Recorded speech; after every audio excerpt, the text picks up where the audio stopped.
हाय, मेरा नाम है हरीश। मैं फिर से एक वीडियो लेके आया हूँ रिवीजन कोर्स को लेके। जेई मेंस और नीट के एग्जाम आने वाले हैं। हम जल्दी से जल्दी क्विक रिवीजन करने की कोशिश कर रहे हैं। हमने पिछले 2 वीडियो आपने देखे होंगे हमारे। एक कोलिजन को लेके था, दूसरा इलेक्ट्रिक फील्ड को लेके था।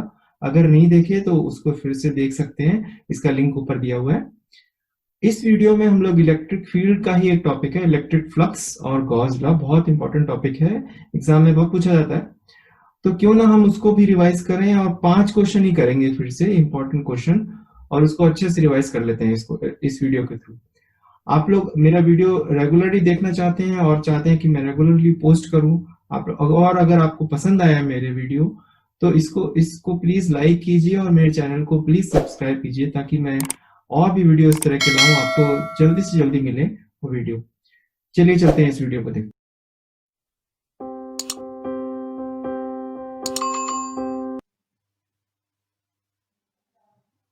ये क्वेश्चन इलेक्ट्रिक फ्लक्स का है।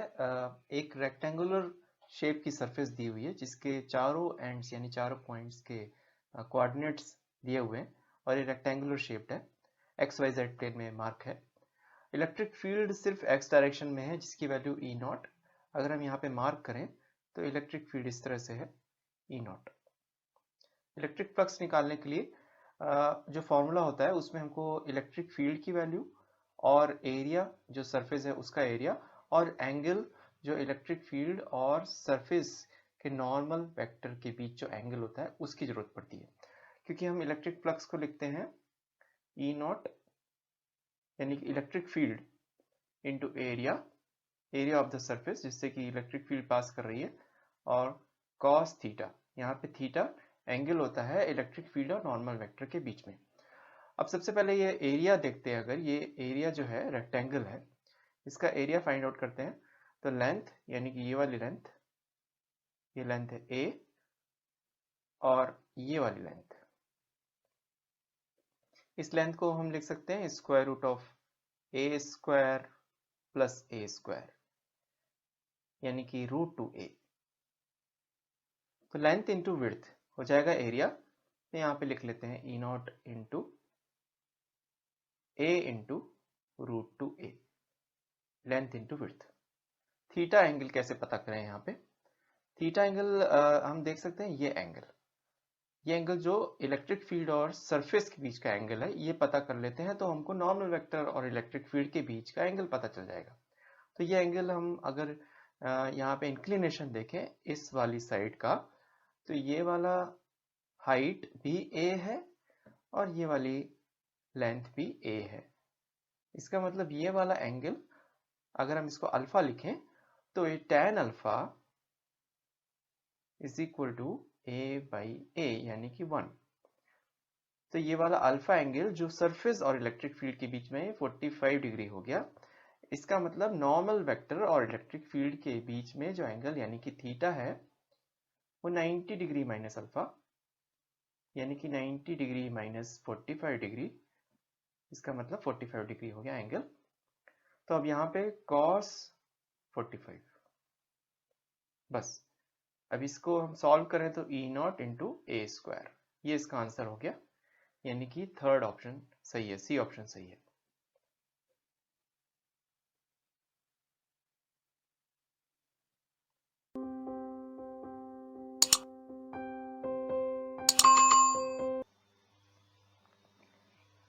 ये क्वेश्चन इलेक्ट्रिक फ्लक्स और गॉस लॉ का है। सबसे पहले क्वेश्चन ध्यान से समझते हैं। एक line charge, infinite line charge given है जो वाई एक्सिस के पैरेलल में रखी हुई है लाइन चार्ज। उसकी लाइन चार्ज डेंसिटी लैम्डा और डिस्टेंस उसका वाई एक्सिस से √3/2a, जैसा कि यहाँ फिगर में देख सकते हैं। और इसके अलावा एक एक्स वाई प्लेन पे एक रेक्टेंगुलर शेप्ड सरफेस गिवन है, डायमेंशंस a और l। अब ये भी गिवन है कि इलेक्ट्रिक फ्लक्स जो पास कर रहा है इस रेक्टेंगुलर शेप्ड सरफेस से उसकी वैल्यू है lambda into l/n epsilon not. हमको n की वैल्यू पता करनी है। तो देखने से लगता है कि ये फॉर्मूला गॉस लॉ से मिलता जुलता है, यानी कि charge enclosed by epsilon not. हमको कुछ गॉस लॉ का हेल्प लेना है यहाँ पे, तो कुछ सिमेट्री देखनी पड़ेगी। तो सिमेट्री देखने के लिए सबसे पहले हमको ये पता है कि एक लाइन चार्ज अगर है हमारे पास, उसकी वजह से electric field radially outward direction में हम मान सकते हैं। यहाँ पे पूरी लाइन चार्ज से रेडियली आउटवर्ड डायरेक्शन में होगी। तो हमको एक सिलेंडर का सोच बनानी पड़ेगी। यहाँ पे एक सिलेंडर अगर हम बनाने की कोशिश करें जिसके कर्व्ड सरफेस एरिया पे इसकी इलेक्ट्रिक फील्ड पास करे, अब वो यहाँ पे हम कैसे बनाए हमको ये सोचना है, जिससे कि उसकी मदद से हम यहाँ पे इलेक्ट्रिक फ्लक्स जो इस रेक्टेंगुलर शेप सरफेस से जा रहा है उसमें हम उसको सुपर इम्पोज कर सकें उस सिलेंडर को, और फिर इलेक्ट्रिक फ्लक्स और गॉस लॉ की मदद से हम वो सिमेट्री यूज करके ये n की वैल्यू पता कर सकें। तो एक ऐसा सिलेंडर सोचते हैं जिसका एक्सिस जो है वो इस लाइन चार्ज के एक्सिस से मैच कर रहा है। तो अगर हम एक ऐसा सिलेंडर बनाएं यहाँ पे जो लाइन चार्ज के एक्सिस से वो सिलेंडर मैच कर रहा है, तो बना के देखते हैं। अब थोड़ा इमेजिन करने की जरूरत है। मैंने यहाँ पे सिलेंडर बनाया है, इसको थोड़ा समझते हैं। क्रॉस सेक्शन, इसका सर्कुलर क्रॉस सेक्शन इस सिलेंडर का यहाँ से देखे तो हमको दिखेगा सर्कुलर क्रॉस सेक्शन, और लेंथ जो है सिलेंडर की ये लेंथ L, जो कि सेम लेंथ है जो यहाँ पे सरफेस रेक्टेंगुलर सरफेस बनाया हुआ है। और ये रेक्टेंगुलर सरफेस इसका एक तरह से सेक्शन कट कर रहा है सिलेंडर का। अब यहाँ पे क्योंकि हमने बोला है कि एक्सिस जो लाइन चार्ज का एक्सिस है वो सिलेंडर के एक्सिस से मैच कर रहा है, तो मान लेते हैं कि ये पॉइंट एक ट्रायंगल फॉर्म कर रहा है। किस पे? इस BC इस फेस पे, इस साइड पे ट्रायंगल फॉर्म कर रहा है इस तरीके से। अगर हम ये एंगल पता कर लें तो ये एंगल इस प्रोपोर्शन में, क्योंकि ये एंगल की मदद से हम ये पता लगा सकते हैं कि जो टोटल फ्लक्स है वो पूरे के पूरे सिलेंडर के कर्व्ड सरफेस पे पड़ेगा। तो उसमें से इस एंगल, जो अगर हम ये एंगल पता कर लें तो उसकी मदद से हम ये कह सकते हैं कि उस प्रोपोर्शन में ये फ्लक्स इस कर्व्ड सरफेस पे पड़ेगा, ये वाला जो कर्व्ड सरफेस है सिलेंडर का, और वो बिल्कुल वही होगा जो फ्लक्स इस रेक्टेंगुलर सरफेस से पास करता हुआ इस कर्व सरफेस के ऊपर गिर रहा है। तो हमारा टारगेट हो गया ये एंगल पता करना, जो कि निकालना बहुत आसान हो गया। इस ट्रायंगल को अगर हम देखें, अगर हम इस ट्रायंगल का नाम दे दें यहाँ पे EBC, और यहाँ पे एक परपेंडिकुलर ड्रॉप करें इस लाइन BC पर, तो ये साइड हो गई, ये वाली साइड a/2, और जो परपेंडिकुलर ड्रॉप किया उसकी लेंथ हो गई √3/2a।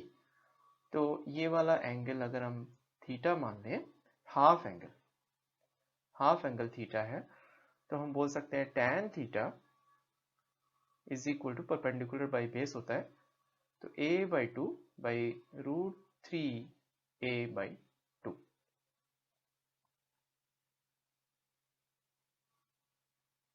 इस तरीके से तो tan थीटा हो गया 1/√3, यानी कि थीटा हो गया 30 डिग्री।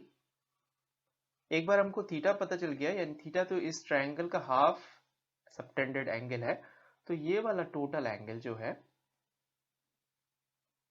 जो हमने ट्रायंगल में बनाया हुआ है वो 2 थीटा है। 2 थीटा एंगल हमको पता चल गया, 2 थीटा यानी कि 2 × 30 डिग्री यानी कि 60 डिग्री। अब इसकी मदद और सिमेट्री की मदद से हम यहाँ पे इलेक्ट्रिक फ्लक्स लिख सकते हैं। गॉस लॉ की मदद लेते हैं। गॉस लॉ के हिसाब से ये जो सिलेंडर हमने बनाया हुआ है इसके पूरे कर्व सरफेस पे जो फ्लक्स पड़ेगा वो कितना होगा, फाई टोटल। गॉस लॉ के हिसाब से टोटल एनक्लोज्ड चार्ज जो होता है वो यहाँ पे लैम्डा × L है बाई एप्सिलॉन नॉट। अब ये टोटल फ्लक्स तो पड़ रहा है कि पूरे कर्व सरफेस पे जो हम 360 डिग्री रेवोल्यूशन बोल सकते हैं, यानी कि सेंटर यानी एक्सिस से वो 360 डिग्री रेवोल्यूशन यानी कर्व सरफेस। उस 360 डिग्री में से जो एंगल सबटेंडेड है इस कर्व सरफेस जो हमने यहाँ पे बनाया हुआ है, ये वाला कर्व सरफेस, और जो रेक्टेंगल से पास करता हुआ जा रहा है, ये रेक्टेंगुलर सरफेस से पास करता हुआ जा रहा है, उस पे एंगल सबटेंडेड है 60 डिग्री। तो 60 डिग्री पे कितना फ्लक्स पड़ेगा जब 360 डिग्री पर इतना फ्लक्स हमने बताया हुआ है। तो इसके प्रोपोर्शन में हम बोल सकते हैं 1/6, 60/360। तो यानी कि फ्लक्स जो इस सरफेस से जो रेक्टेंगुलर सरफेस है उस पे जो पड़ेगा 1/6 लैम्डा इंटू L/ε0। अब इसको कंपेयर करते हैं इस गिवन एक्सप्रेशन से, तो n की वैल्यू आ गई 6, आंसर हो गया 6।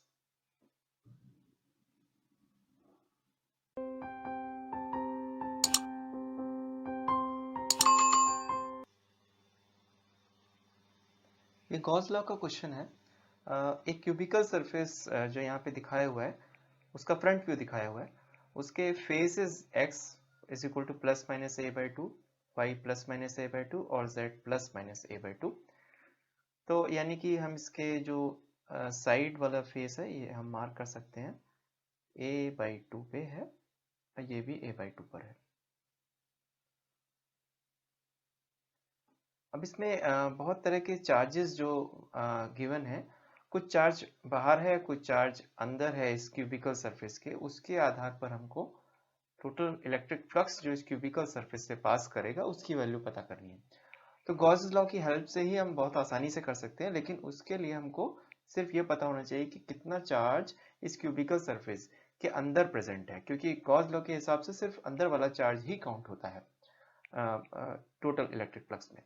तो एक एक करके देखते हैं। अगर ये डिस्क बनी हुई है यहाँ पे, तो डिस्क का सेंटर है -a/2 पे, ये वाला सेंटर पॉइंट है, यानी कि इस क्यूब के सरफेस के ऊपर है ये सेंटर पॉइंट।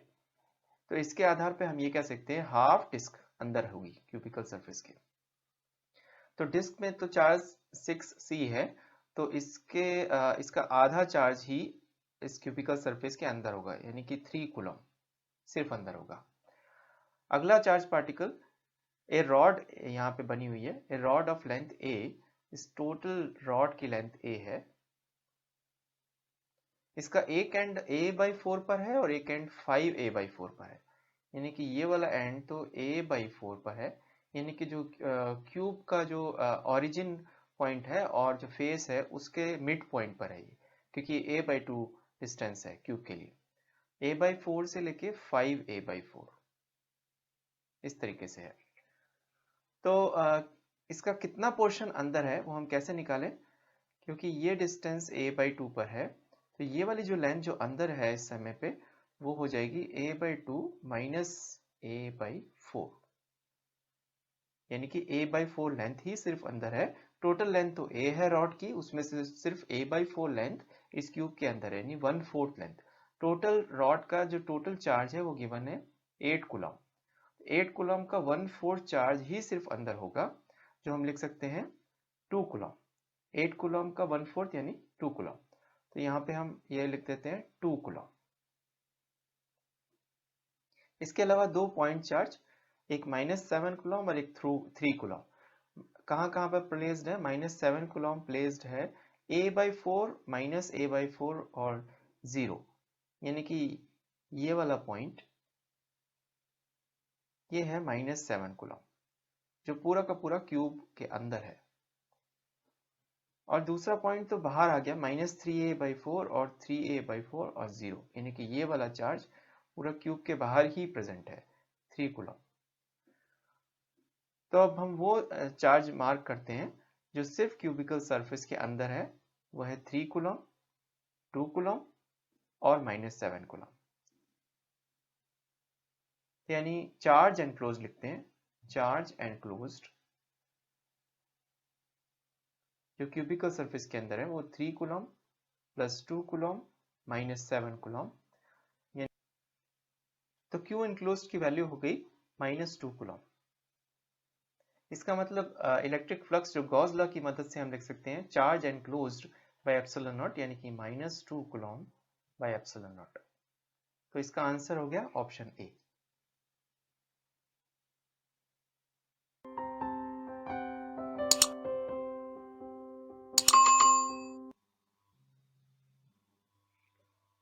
इस क्वेश्चन में एक क्यूबिकल सरफेस गिवन है, जैसा कि यहाँ पे मार्क की हुई है सरफेस ABCD, उसका एक फेस है और दो चार्ज पार्टिकल दिखाए हुए हैं। एक चार्ज पार्टिकल Q जो क्यूब के इनसाइड है सेंटर पॉइंट पे है, पॉइंट O, और सेंटर, क्योंकि वो सेंटर पॉइंट पे है तो फेस ABCD से उसका डिस्टेंस हो जाएगा L/2, L जो लेंथ है क्यूब का। और दूसरा चार्ज पार्टिकल Q वो बाहर की तरफ प्रेजेंट है और दोनों चार्ज पार्टिकल के बीच में डिस्टेंस L है। तो हम तुरंत देख सकते हैं जो इलेक्ट्रिक फ्लक्स इस क्वेश्चन में पूछ रहे हैं ABCD फेस से पूछ रहे हैं, ये वाला फेस। इस फेस के लिए ये दोनों चार्ज पार्टिकल सिमेट्रिकली पोजीशनड है, एक चार्ज पार्टिकल लेफ्ट की तरफ, एक चार्ज पार्टिकल राइट की तरफ। डिस्टेंस भी दोनों के बराबर है, L/2 और L/2, दोनों चार्ज पार्टिकल का डिस्टेंस बराबर है। बहुत सिमेट्री प्रेजेंट है। अब हम ये क्यूब से कंफ्यूज ना करते हुए हम एक चीज अगर ये देखें कि इलेक्ट्रिक फील्ड इस सरफेस पे जो प्रेजेंट होगी वो किस डायरेक्शन में प्रेजेंट होगी, इन दो चार्ज पार्टिकल की वजह से। अगर हम कोई भी रैंडम पॉइंट लें इस सरफेस पे, क्योंकि वो रैंडम पॉइंट इस सरफेस पे equal distance symmetrically charge particle equal distance placed हैं दोनों तरफ, इलेक्ट्रिक फील्ड जो लेफ्ट चार्ज पार्टिकल की वजह से आएगी इस तरीके से पड़ेगी सरफेस पे, और जो राइट चार्ज पार्टिकल से आएगी वो भी इस तरीके से सरफेस पे पड़ेगी। सिमेट्री की मदद से हम देख सकते हैं कि उनकी नेट फील्ड जो होगी वो हमेशा ही सरफेस पे लाई करेगी, यानी कि इस तरीके से। नॉर्मल डायरेक्शन में इलेक्ट्रिक फील्ड 0 होगी। दोनों का नॉर्मल कंपोनेंट, इन दोनों इलेक्ट्रिक फील्ड का नॉर्मल परपेंडिकुलर कंपोनेंट जो सरफेस पे परपेंडिकुलर पड़ेगा वो दोनों आपस में कैंसिल हो जाएंगे। तो यानी कि इलेक्ट्रिक फील्ड का कोई परपेंडिकुलर कंपोनेंट होगा ही नहीं पूरे सरफेस पे इन दो चार्ज की वजह से। सिर्फ जो नेट इलेक्ट्रिक फील्ड इन दो चार्ज की वजह से होगी वो नेट इलेक्ट्रिक फील्ड पूरे सरफेस पे टेंजेंट होगी। तो नॉर्मल इलेक्ट्रिक फील्ड ही प्रेजेंट नहीं है तो फ्लक्स कैसे हो सकता है? क्योंकि फ्लक्स के लिए इलेक्ट्रिक फील्ड का डायरेक्शन और नॉर्मल वेक्टर के डायरेक्शन के बीच के एंगल की जरूरत पड़ती है, क्योंकि हम फ्लक्स लिखते हैं electric field into area into cos theta. अब यहाँ पे नेट इलेक्ट्रिक फील्ड तो टेंजेंट है सरफेस पे दोनों चार्ज पार्टिकल की वजह से, इसलिए नॉर्मल वेक्टर और इलेक्ट्रिक फील्ड के बीच में एंगल 90 डिग्री हो गया, थीटा 90 डिग्री। तो डायरेक्टली हम कह सकते हैं टोटल फ्लक्स 0 हो जाएगा, cos 90 डिग्री यानी कि 0। आंसर हो गया बी ऑप्शन।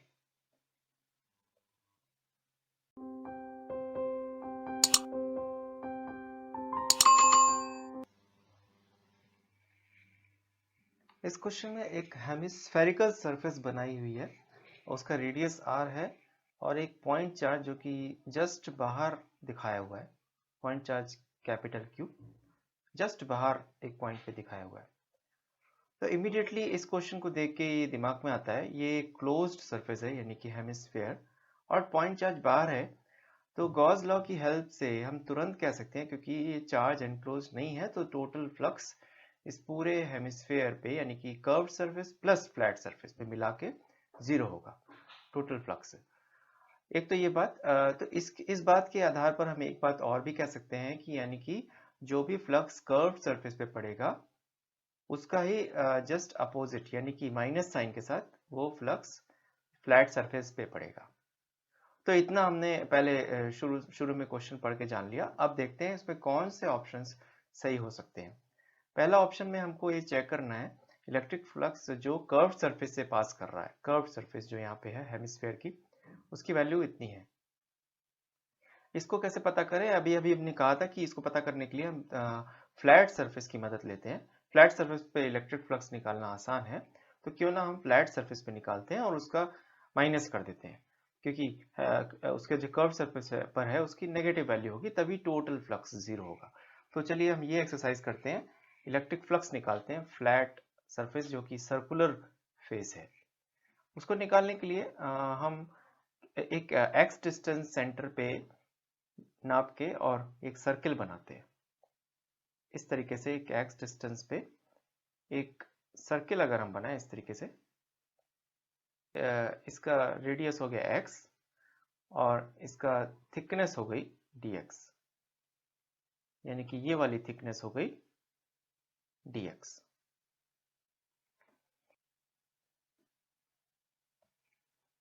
अब इलेक्ट्रिक फील्ड जो इस पूरे रिंग पे पड़ेगी वो सिमेट्रिकली पड़ेगी, इसलिए हम किसी भी एक पॉइंट पे दिखा देते हैं इलेक्ट्रिक फील्ड। इस रिंग पे एक पॉइंट पे हम इलेक्ट्रिक फील्ड इस चार्ज की वजह से दिखाते हैं इस तरीके से। इसका डायरेक्शन ऐसे। अब ये जो इलेक्ट्रिक फील्ड इस एक पॉइंट पे हमने दिखाई, यही पूरी इलेक्ट्रिक फील्ड पूरे सर्किल पे पड़ेगी और उसका जो फ्लक्स इस सर्किल के थ्रू जाएगा वो सिर्फ नॉर्मल कंपोनेंट जाएगा। फ्लक्स जो इलेक्ट्रिक फील्ड का हमेशा नॉर्मल कंपोनेंट जाता है किसी भी एरिया से। तो यहाँ पे इसका एक नॉर्मल कंपोनेंट इस तरह से एक्ट करेगा। ये नॉर्मल कंपोनेंट हमको लेना है। तो पहले हम इसको एक्स का इलेक्ट्रिक फील्ड का एक्सप्रेशन लिखते हैं। जो एक सर्किल हमने बनाया हुआ है एक्स रेडियस का सर्किल, वहां पर इलेक्ट्रिक फील्ड इस पॉइंट चार्ज की वजह से कितनी होगी वो लिखते हैं। वो हो जाएगी E is equal to K into Q by ये डिस्टेंस यानी कि स्मॉल r अगर हम इसको बोलते हैं, जो ये इसमें हाइपोटेनस है, स्मॉल r स्क्वायर। और इसका नॉर्मल कंपोनेंट लेते हैं। नॉर्मल कंपोनेंट के लिए हम मल्टीप्लाई कर देंगे r बाई स्मॉल r से। ये हो गया ये वाला कंपोनेंट। इस नॉर्मल कंपोनेंट अगर हम इसको यहां पे दिखाएं E, ये इलेक्ट्रिक फील्ड पड़ रही है नॉर्मल कंपोनेंट के साथ इस पूरे सर्किल पर।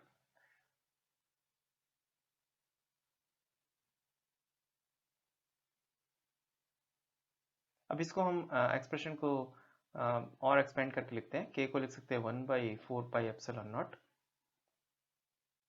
Q इंटू कैपिटल R और divided by small r cube. Small r को हम लिख सकते हैं r square plus X square square root और फिर उसका क्यूब यानी कि 3/2 हो जाएगा इस तरीके से।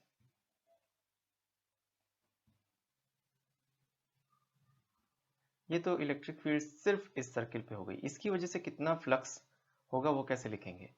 फ्लक्स लिखते हैं इसकी वजह से d फाई, यानी इस सर्किल पर जो रेड सर्किल हमने बनाया है उस सर्किल पे इस नॉर्मल कंपोनेंट जो इलेक्ट्रिक फील्ड का हमने लिखा हुआ इसकी वजह से कितना फ्लक्स होगा वो लिख सकते हैं। ये नॉर्मल कंपोनेंट जो इलेक्ट्रिक फील्ड का है मल्टीप्लाई बाई रिंग का एरिया यानी थिकनेस उसकी, और उस थिकनेस की वजह से कितना एरिया है वो हो जाएगा 2πx इंटू dx। अब इसको सॉल्व करते हैं। E की वैल्यू यहाँ पे सब्स्टिट्यूट करते हैं तो हो जाएगी 1/4 pi epsilon naught into Q into R और into 2πx dx divide by r square plus X square to the power 3/2। Total flux के लिए इसको इंटीग्रेट कर देते हैं। यहाँ पे x की वैल्यूज 0 यानी सेंटर से स्टार्ट होगी और यहाँ एंड तक यानी कि कैपिटल R तक। तो उस लिमिट के साथ इसको इंटीग्रेट करते हैं, यानी कि total flux is equal to, constant terms को बाहर लिख लेते हैं, Q into R divided by 2 pi ऊपर से कैंसिल कर देते हैं डिनोमिनेटर से, तो ये हो जाएगा 2 एप्सिलॉन नॉट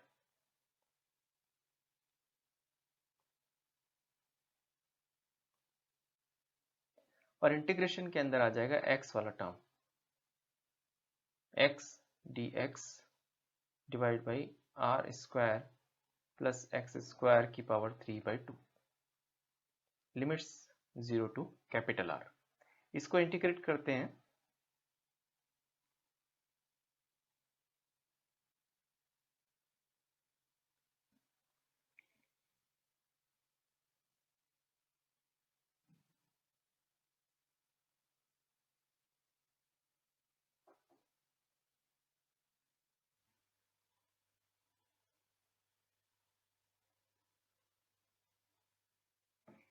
इसको इंटीग्रेट करने पर ये एक्सप्रेशन आ गया। इसमें हम लिमिट्स अप्लाई करते हैं 0 टू R। लिमिट्स अप्लाई करने पर क्या आता है, Q into R by 2 epsilon not, और लिमिट अप्लाई करेंगे तो इसकी वैल्यू आ जाएगी 1/r माइनस 1/√2r, यानी कि हम लिख सकते हैं q/2 epsilon naught into 1 minus 1/√2।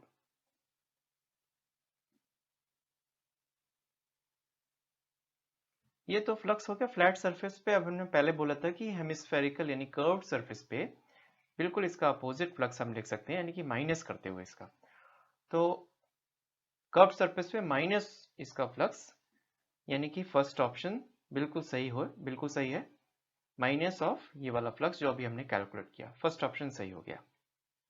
Second option total flux जो कर्व्ड और फ्लैट सरफेस को मिला के q/ε0, ये गलत है क्योंकि चार्ज बाहर है और ये हेमिस्फेरिकल सरफेस एक क्लोज सरफेस है, इसने इस चार्ज क्यू को एनक्लोज नहीं किया हुआ है, तो गॉस लॉ की मदद से हम कह सकते हैं टोटल फ्लक्स 0 होना चाहिए, तो ये ऑप्शन गलत हो गया।